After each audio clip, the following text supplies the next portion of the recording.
मैं सोचा करता था कि मैमथ गुफा बस एक और साहसिक यात्रा है जो हमारी सूची में एक और चीज बन जाएगी।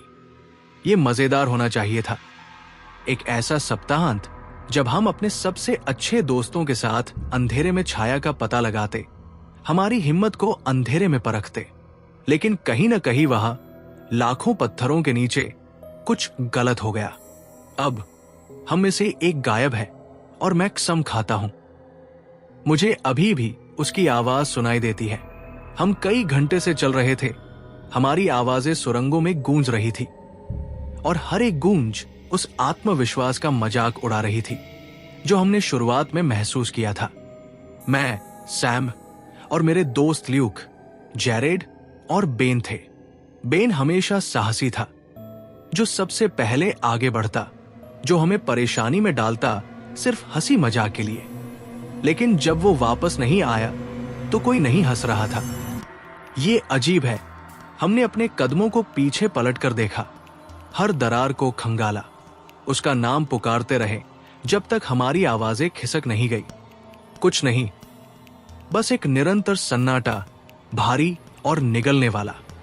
फिर एक हल्की सी गूंज, जैसे बेन की आवाज कहीं गहरे अंधेरे में से आती हुई। ल्यूक वो पहला था जिसने उसे पुकारते हुए सुना। वो अचानक रुक गया, उसका हाथ ऊपर उठाया जैसे ही हम चले और हमें सुने का इशारा किया। हम ठिठक गए, घने सन्नाटे के खिलाफ सुनने की कोशिश करते हुए। क्या तुमने वो सुनी? उसने फुसफुसाया, उसकी आवाज सांस से भी हल्की। हम में से किसी ने नहीं सुना था, लेकिन जैसे ही हम वहीं खड़े हुए और सन्नाटे को चारों ओर फैलने दिया, हमें वो सुनाई दी, एक हल्की, दूर से आती आवाज जो आसपास के पत्थरों द्वारा जैसे निगल ली गई हो। ये बेन की आवाज थी, निस्संदेह वो पुकार रहा था। आवाज मुश्किल से हम तक पहुंच रही थी, लेकिन गुफा की दीवारों से टकराकर अजीब, विकृत गूंजों में वापस आ रही थी। हालांकि दिशा गलत थी। पुकार उस स्थान से नहीं आ रही थी जहां हम उसे आखिरी बार देखे थे। ये उस सुरंग से आ रही थी जिसे हमने अभी तक नहीं देखा था। लेकिन शायद किसी न किसी तरह रास्ते जुड़े हुए थे। गुफा की सुरंगों का आपस में मिलना असंभव नहीं था। हम इस समय शायद 2 मील अंदर थे, इतनी गहरी जगह पर कि सन्नाटा जैसे जिंदा महसूस हो रहा था, हमारे चारों ओर समाता हुआ। हवा में ठंडक हमारी हड्डियों तक समा रही थी और हर सांस जैसे एक याद दिलाने वाली गूंज बनकर वापस आ रही थी कि हम कितनी दूर आ चुके थे। दीवारें यहां संकरी महसूस हो रही थी और हमारे हर कदम के साथ जगह छोटी होती जा रही थी। हमारी लाइट्स खड़ी और डगमगाती हुई किरणें बनाती थी, जो खुरदरे पत्थरों पर थोड़ा सा अंधेरा काट रही थी। बस इतना कि हम चलते रहें। हमने अतिरिक्त बैटरियां पैक की थी, ये सही है, लेकिन फिर भी सप्लाई के बावजूद मेरे पेट में एक अजीब सा एहसास मचल रहा था। फिर भी जाने का कोई रास्ता नहीं था। बेन कहीं न कहीं वहां था और हम उसे अंधेरे में छोड़कर नहीं जा सकते थे। हम कुछ 100 फीट आगे बढ़े, बेन का नाम अंधेरे में पुकारते हुए, फिर चुपचाप खड़े होकर किसी भी प्रतिक्रिया का इंतजार करते हुए। गुफा हमारी आवाजों को निगल गई। सिर्फ कहीं दूर से पानी की हल्की बूंदों की आवाज सुनाई दे रही थी। फिर जो हमें सदिया जैसी लग रही थी, हमने उसे सुना। ये हमारे पीछे से आया। क्या बकवास है? ल्यूक ने फुसफुसाया, उसकी आवाज कांपती हुई और कसी हुई थी। उसकी आंखें उस रास्ते की ओर भाग रही थी जिसे हमने अभी पार किया था। जैरेड, हम सबसे ज्यादा जोर से वापस चिल्लाया, ठीक है बेन, अब हमें परेशान करना बंद कर भाई, ये मजाक नहीं है यार। मैं इसे मानना चाहता था कि बेन बस हमें परेशान कर रहा था, किसी अंधेरे कोने में छुपकर कूदने का इंतजार कर रहा था। लेकिन जैसे ही मैं हमारे पीछे के खाली सुरंग में देख रहा था, एक सिहरन मेरी रीढ़ में दौड़ गई। मुझे यह महसूस हो रहा था कि किसी तरह यह सच में बेन नहीं था। हमने पीछे की ओर कदम बढ़ाए। हमारी रोशनी अंधेरे में झलकते हुए हर कोने को खंगालते हुए हम धीरे धीरे आगे बढ़े, हर नुक्कड़, हर दरार को देख रहे थे। लेकिन बेन का एक भी निशान नहीं मिला, न एक पैरों के निशान, न कोई खरोंच का निशान। वो बस गायब था। आखिरकार हम केंद्रीय गुफा में लौटे, ठंडे पत्थर पर बैठकर अपनी सांसें थामने और स्थिति को फिर से संभालने के लिए। मैंने दूसरों को बताया कि क्या बात मुझे अंदर से खाई जा रही थी, वो डर जो मेरे विचारों में लिपटा हुआ था। लेकिन ल्यूक ने जल्दी से इसे नकारा दिया। अरे यार, तुम जानते हो बेन बस हमें परेशान कर रहा है, उसने कहा। उसकी आवाज जबरदस्ती की थी, जैसे वो खुद को भी मनाने की कोशिश कर रहा हो। तो फिर वो यहां कैसे वापस आया जब वो पहले नीचे था? मैंने पलटकर जवाब दिया, मैं तुमसे कह रहा हूं, कुछ सही नहीं है। कोई भी जवाब देने से पहले बेन की आवाज फिर से गूंज उठी, हल्की लेकिन पहचानने योग्य। इस बार ये उस सुरंग से आई थी जिसे हमने उसे पहले जाते हुए देखा था। चलो यार, इस तरफ। उसकी आवाज चट्टानों के रास्तों में लहराते हुए आई, एक आलसी लहजा जो किसी तरह गलत महसूस हो रहा था। जैरेड अपने पैरों पर कूदा, सुरंग में चिल्लाते हुए, साला बेन, जब मैं तुझे देखूंगा तो तेरा बुरा हाल कर दूंगा। फिर हमने सुनी एक गहरी हंसी की आवाज जो गूंज रही थी, लेकिन पूरी तरह से अलग सुरंग से। ल्यूक और जैरेड ने एक दूसरे को देखा। उनके चेहरों से बहादुरी गायब हो गई थी। ऐसा लगा जैसे हवा और घनी हो गई हो।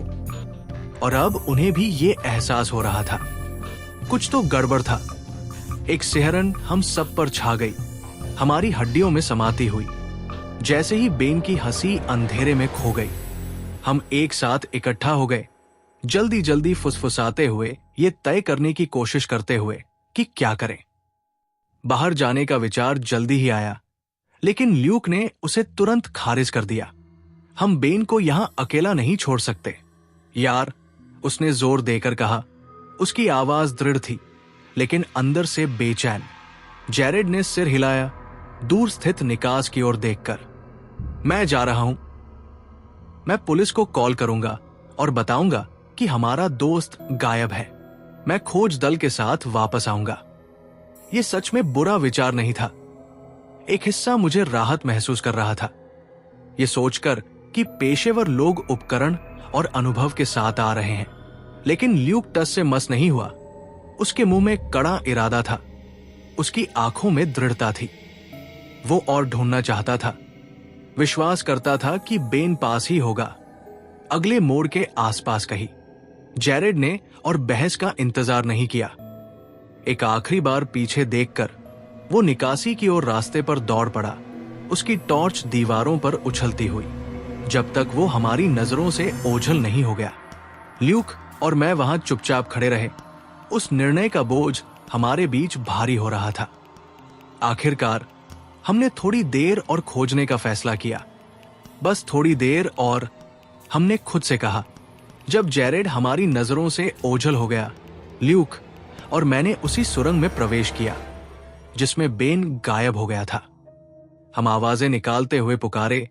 हमारी आवाज मुश्किल से स्थिर थी, और थोड़ी देर बाद बेन की आवाज लौट कर आई, हल्की और बिगड़ी हुई, जैसे धीमे गूंज में फंसी हो। आवाज एक अंधे संकरे दरार से बाहर आई, जो सिर्फ इतनी चौड़ी थी कि हम उसमें से घुस सके।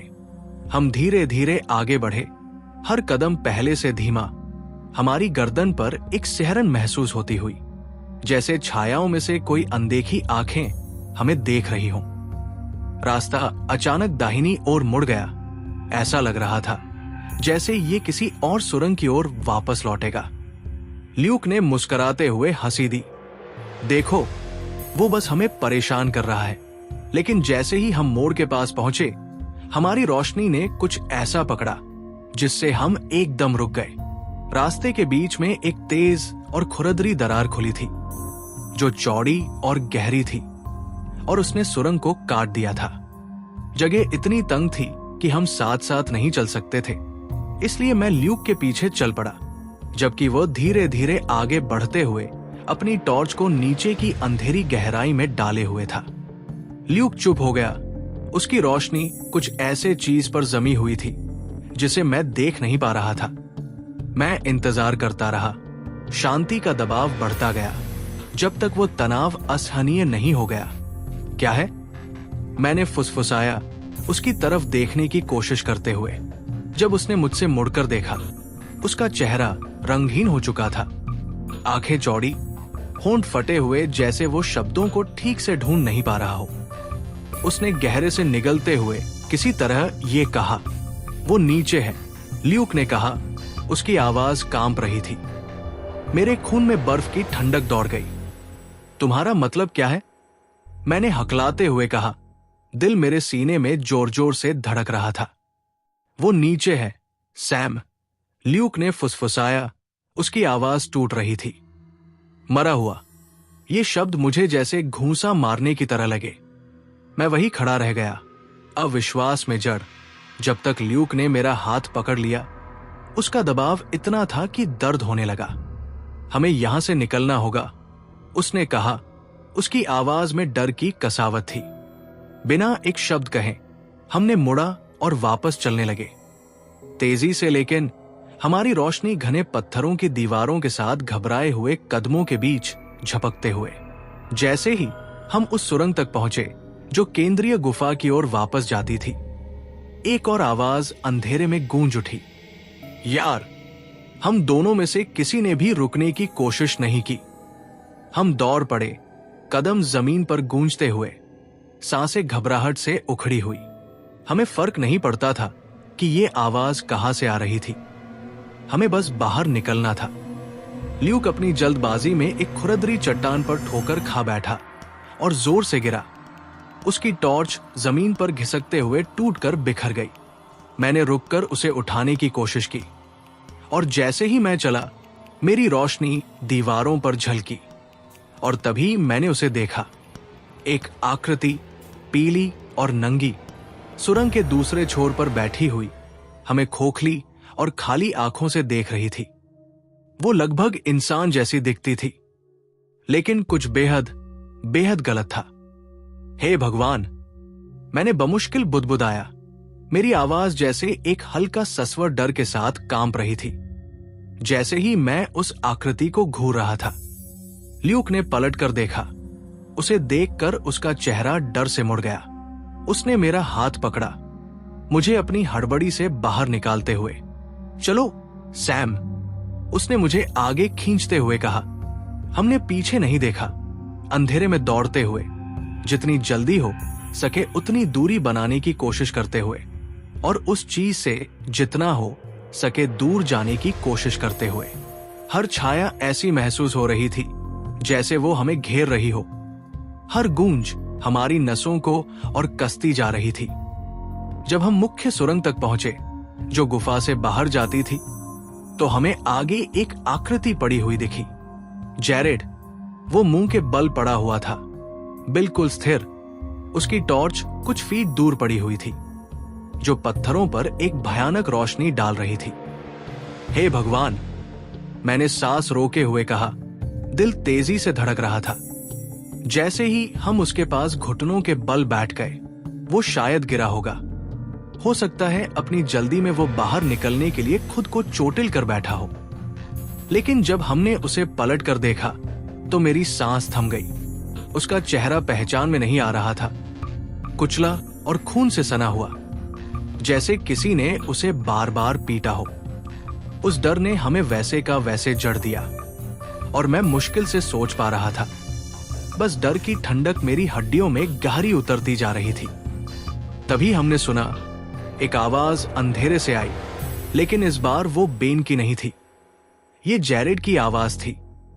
चलो यार, इस तरफ। आवाज हल्की और चिढ़ाने वाली थी। मैंने अपनी टॉर्च आवाज की ओर घुमाई। दिल जोर जोर से धड़क रहा था, और वहां वो था, बस रोशनी की पहुंच से बाहर खड़ा। पीला, इंसान जैसी आकृति, लेकिन हर तरीके से गलत। उसकी त्वचा चौक जैसी थी, रोशनी में लगभग चमक रही थी। और उसकी आंखें पूरी तरह काली, खाली और अनंत। वो चीज एक पल तक हमें घूरती रही, फिर मुड़ी। उसकी हरकतें झपकीदार और अप्राकृतिक थी और सुरंग में दौड़ते हुए जा रही थी। जैरेड की आवाज में हंसी सुनाई दे रही थी, हमारे पुराने दोस्त की एक बुरी विकृत गूंज। ये क्या था? ल्यूक ने फुसफुसाया। उसकी आवाज मुश्किल से मेरी दिल की धड़कन के ऊपर सुनाई दे रही थी। उसने मेरा हाथ पकड़ा। उसका पकड़ कांप रहा था। हमें यहां से निकलना होगा यार। मुझे किसी भी समझाने की जरूरत नहीं थी। हम दौड़ पड़े। हमारे पैरों की आवाज पत्थरों पर गूंज रही थी। अंधेरा हमारे सामने फैल रहा था, जैसे कोई दरवाजा हमें पूरी तरह निगलने के लिए तैयार। जैसे ही हम दौड़े, उस चीज के कदमों की आवाज हमारे ठीक पीछे गूंज रही थी। उसका चलना निरंतर था। मेरा दिल जोर जोर से धड़क रहा था। मेरी सांसें बेतहाशा आ रही थी। जैसे ही हम आगे बढ़े, अचानक ल्यूक ठोकर खाकर गिर पड़ा और जोर से जमीन पर आ गिरा। मैंने एकदम से रुककर घुमा और तभी मैंने देखा वो चीज ल्यूक के पास पहुंच चुकी थी। उसका पैर पकड़कर उसे वापस छायाओं में खींच रही थी। ल्यूक जमीन पर खींचने की कोशिश कर रहा था। उसका चेहरा डर से विकृत हो गया था। बिना सोचे समझे मैंने अपनी टॉर्च को सीधे उस पर चमकाया और जैसे ही रोशनी पड़ी, वो चीज पीछे हटी। अपनी लंबी हड्डी जैसी बाहों को उठाकर अपनी बड़ी काली आंखों को ढकने की कोशिश करने लगी। वो रोशनी सहन नहीं कर पा रही थी। ये बात साफ थी। मैं ल्यूक के पास बढ़ा, रोशनी उस चीज पर स्थिर रखते हुए जो हिस कर रही थी और पीछे हट रही थी। फिर से गुफा की गहरी घनी अंधेरे में खो जाने की कोशिश कर रही थी। हम धीरे धीरे पीछे हटे, दोनों कांपते हुए। हमारे आसपास की चुप इतनी भारी लग रही थी जैसे कोई भारी वजन हो। हम चलते रहे, कोशिश करते हुए कि हमारे कदम स्थिर रहें। हालांकि हमारे शरीर की हर नस ये चिल्ला रही थी कि हम भाग जाएं। ल्यूक अपनी बैग में हाथ डालकर अपनी स्पेयर टॉर्च निकालने की कोशिश कर रहा था और अब दोनों रोशनी अंधेरे में रास्ता बना रही थी। हम हर दरार, हर अंधेरे कोने को खंगालने लगे। वो चीज अब चुप थी, लेकिन उसकी उपस्थिति हमारे साथ चिपकी हुई थी। ऐसा एहसास था कि सांस लेना भी मुश्किल हो रहा था। हम दोनों जानते थे कि वो अभी भी पास में थी, हमें देख रही थी, छिपकर और इंतजार कर रही थी। समय धीरे धीरे बढ़ रहा था, हर पल पहले से अधिक दम घोटने वाला। लेकिन फिर जैसे ही घबराहट पूरी तरह से हम पर हावी होने वाली थी, हमने देखा गुफा का प्रवेश। बची हुई दिन की रोशनी की एक दरार, अंधेरे को चीरते हुए जैसे कोई जीवन रेखा। वो इतना करीब था, जैसे एक उम्मीद की किरण जो हमें उस दुस्वप्न से बाहर निकालने के लिए थी, जिसने हमें पूरी तरह निगलने का खतरा बना लिया था। हम बाहर पहुंच गए, या कम से कम हमें ऐसा लगा। कदम दर कदम हम बाहर के दरवाजे के पास पहुंचने लगे। सूरज की रोशनी हमें खींच रही थी, इतनी करीब कि मुझे उसकी गर्मी महसूस होने वाली थी। लेकिन जैसे ही हम आखिरी मोड़ तक पहुंचे, वो चीज ऊपर से गिरी। एक धुंधली सी आकृति, पीली त्वचा और काली आंखों के साथ ल्यूक पर टूट पड़ी और उसे जमीन पर गिरा दिया। मैंने घबराते हुए अपनी टॉर्च घुमाई, लेकिन अब बहुत देर हो चुकी थी। एक ही पल में उस चीज ने ल्यूक को दबोच लिया, उसके सिर को पत्थर पर जोर से पटकते हुए। कुछ पल के लिए जड़ हो गया।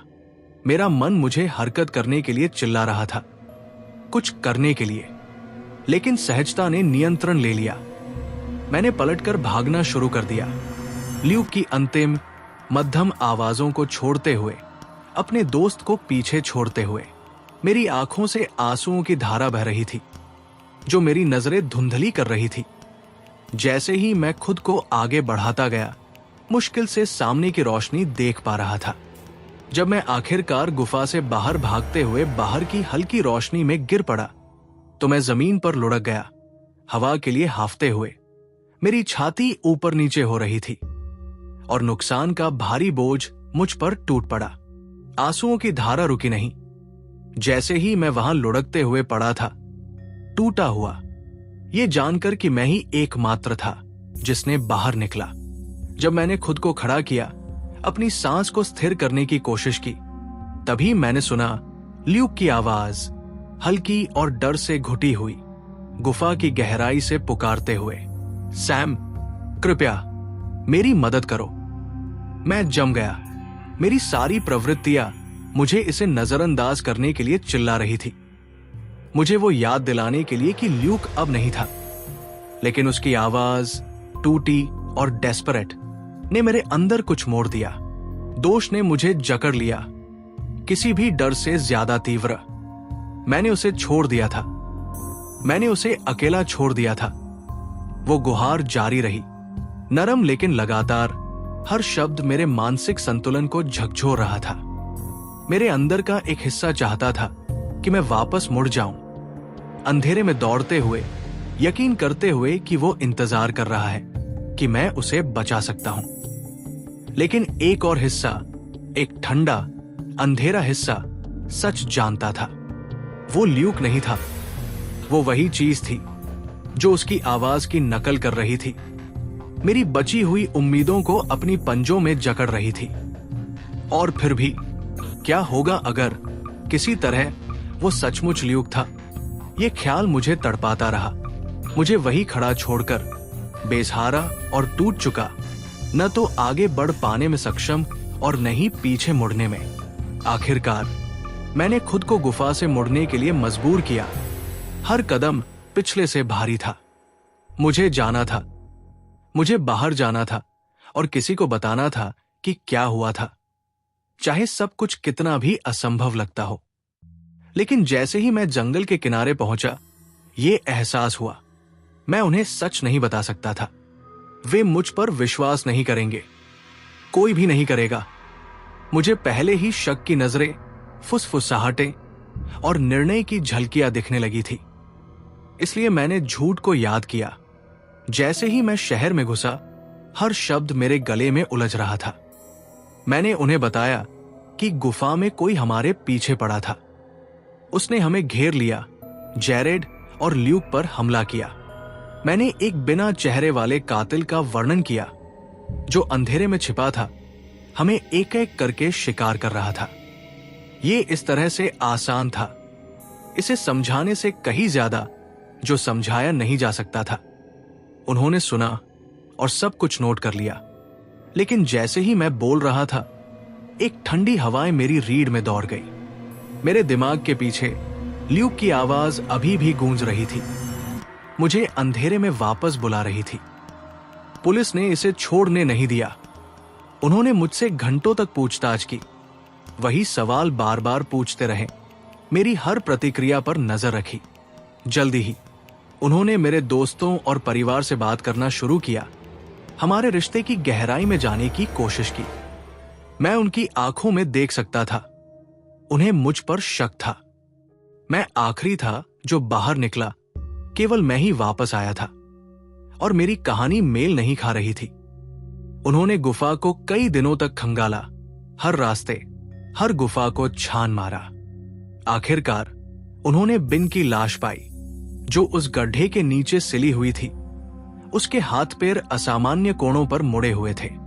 लेकिन ल्यूक और जैरेड, वे गायब थे। उनके शव कभी नहीं मिले। और अब जब मैं अपनी आंखें बंद करता हूं, तो मुझे उस गुफा का अंधकार नजर आता है। उनकी आवाजों की गूंज सुनाई देती है, जो दूर से और विनती करती हुई थी।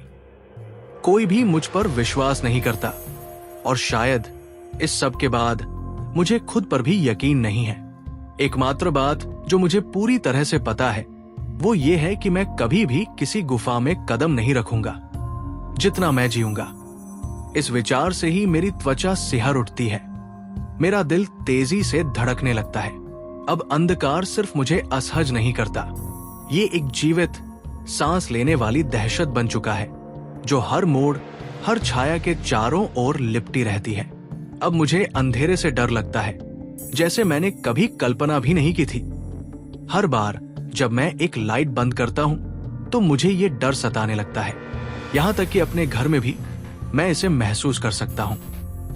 उस जीव का ध्यान जो मेरी लाइट के पास से छुपा हुआ है, अंधेरे के कोनों में धैर्य से और कड़ी निगरानी से वो मेरा इंतजार कर रहा है। मैं इसे महसूस कर सकता हूं। वो लर्किंग है, देख रहा है, उस एक पल का इंतजार कर रहा है जब मैं अंधेरे में अकेला रह जाऊं। और मुझे अंदर से ये पता है कि वो तब तक नहीं रुकेगा जब तक वो मुझे फिर से अंधेरे में नहीं खींच ले जाता, जैसे उसने उनके साथ किया था।